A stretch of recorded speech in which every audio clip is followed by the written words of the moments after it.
Halo pemirsa, teman-teman sekalian yang menonton video ini.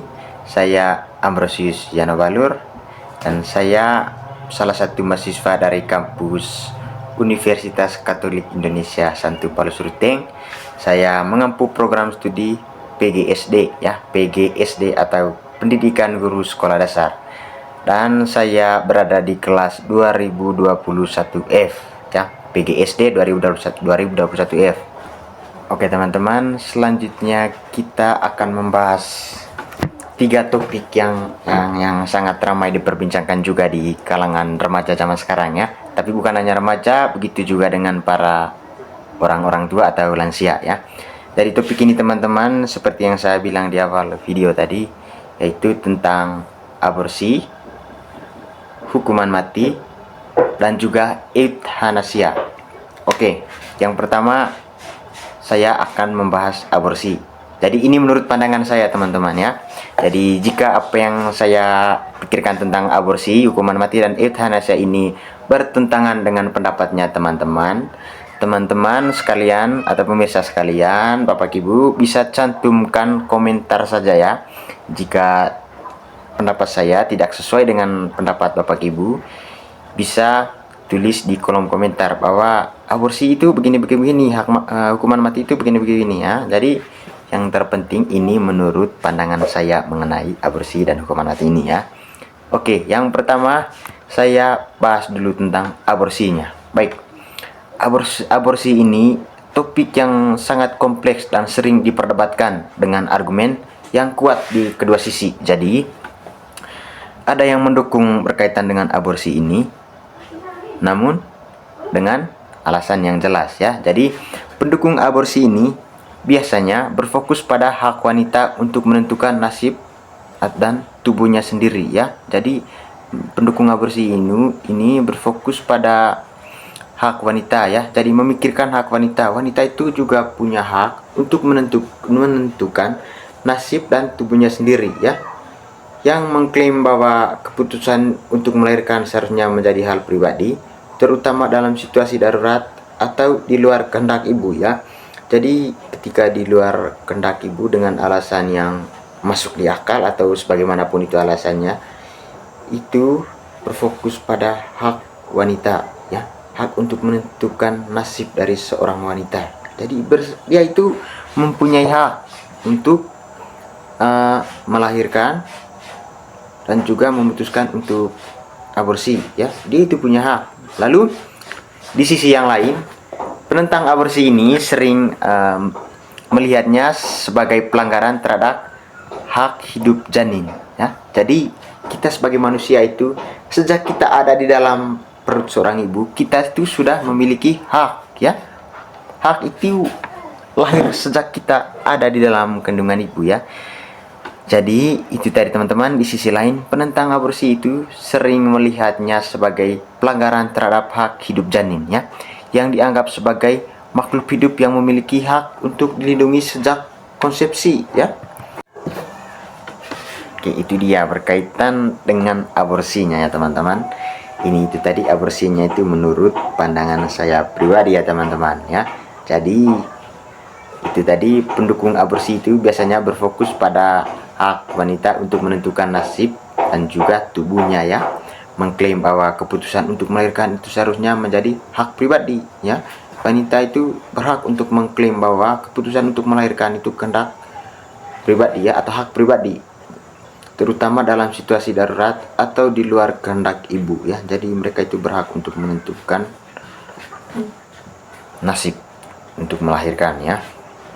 Jadi topik kita yang kedua tadi itu tentang hukuman mati. Oke, topik hukuman mati ini juga teman-teman sering diperdebatkan ya di kalangan pendidikan ya. Tidak hanya di SMP, SMA, di perguruan tinggi juga sangat sering memperdebatkan tentang hukuman mati ini. Baik teman-teman, hukuman mati adalah etika yang membahas batas negara dalam mengambil nyawa warganya ya. Jadi hukuman mati itu berdasarkan apa yang diperintahkan atau undang-undang dari kepemerintahan ya. Jadi pendukung hukuman mati berargumen bahwa itu adalah bentuk keadilan bagi kesejahteraan yang sangat serius dan dapat berfungsi sebagai pencegah kejahatan ya. Jadi dengan adanya hukuman mati, tentu tingkat pembuatan kejahatan itu menurun ya, karena orang itu berpikir bahwa wah, ketika saya melakukan ini konsekuensinya ada hukuman mati ya. Jadi ada hukum yang berlaku di negara. Lalu di sisi lain, penentang hukuman mati itu berpendapat bahwa negara itu seharusnya tidak memiliki hak untuk membunuh warganya sendiri ya. Jadi negara itu seharusnya tidak memiliki hak untuk membunuh warganya sendiri, dan bahwa tidak ada sistem hukum yang sempurna. Kesalahan pengadilan bisa mengakibatkan eksekusi orang yang tidak bersalah. Oke, baik pemirsa atau penonton sekalian, dalam menyelesaikan sebuah masalah itu sering kita temui bahwa pengadilan juga itu kadang tidak selalu benar ya dalam menyelesaikan masalah. Bisa jadi yang korban ini, teman-teman, yang korban dia bisa menjadi sebagai tersangka. Nah, ketika dia sudah menjadi tersangka, berlakulah hukuman mati di situ, maka yang menjadi tersangka ini yang menjadi dihukum mati. Jadi itu mengakibatkan eksekusi orang yang tidak bersalah ya. Jadi itu menurut pendapat saya atau pandangan saya mengenai hukuman mati ini, teman-teman.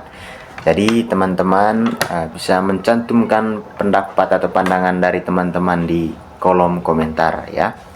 Lalu yang ketiga, teman-teman, topik yang terakhir ini kita akan membahas tentang euthanasia ya.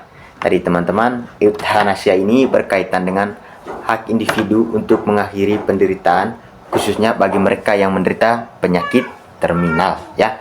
Jadi teman-teman, sedikit saya menjelaskan tentang penyakit terminal ini. Jadi penyakit terminal ini kondisi medis yang tidak dapat disembuhkan atau diobati dengan efektif dan biasanya diperkirakan akan menyebabkan kematian dalam waktu yang relatif singkat ya. Jadi penyakit ini sudah memasuki tahap akhir dan seringkali fokus pengobatannya beralih dari penyembuhan menjadi perawatan paliatif ya, yang bertujuan untuk akhir hayat. Baik, beberapa contoh penyakit terminal ini, teman-teman. Yang pertama itu ada kanker stadium lanjut, lalu penyakit jantung stadium akhir, dan yang terakhir itu penyakit paru. Oke, itu dia tadi contoh penyakitnya tadi ya, teman-teman ya. Yang pertama tadi penyakit kanker stadium lanjut, lalu penyakit yang kedua itu penyakit jantung stadium akhir, dan penyakit yang ketiga itu tentang penyakit PPOK atau paru obstruktif kronik stadium akhir ya. Jadi kita lanjut bahas tentang euthanasianya, teman-teman. Pendukung euthanasi ini berpendapat bahwa seseorang yang mengalami penderitaan tak terhingga memiliki hak untuk mengakhiri hidupnya dengan cara yang lebih martabat dan penuh kasih ya. Jadi dia itu memiliki hak untuk mengakhiri hidupnya jika penyakit yang dialami oleh korban ini mengalami penyakit yang serius ya. Jadi dia itu memiliki hak untuk mengakhiri hidupnya, tapi ada kata tapinya, dengan cara yang lebih bermartabat dan penuh kasih ya. Namun penentangnya itu khawatir bahwa legalisasi euthanasia ini dapat disalahgunakan atau disalahartikan sebagai pilihan yang lebih mudah daripada memberikan perawatan yang memadai. Oke teman-teman pemirsa sekalian, jadi itu dia topik yang kita bicarakan atau kita bahaskan dalam video kali ini ya. Jadi topiknya itu tadi sangat-sangat menarik ya, dan juga bukan topik yang baru didengar oleh kita, terlebih khusus kita yang dalam masa menuju kesuksesan melalui pendidikan ya.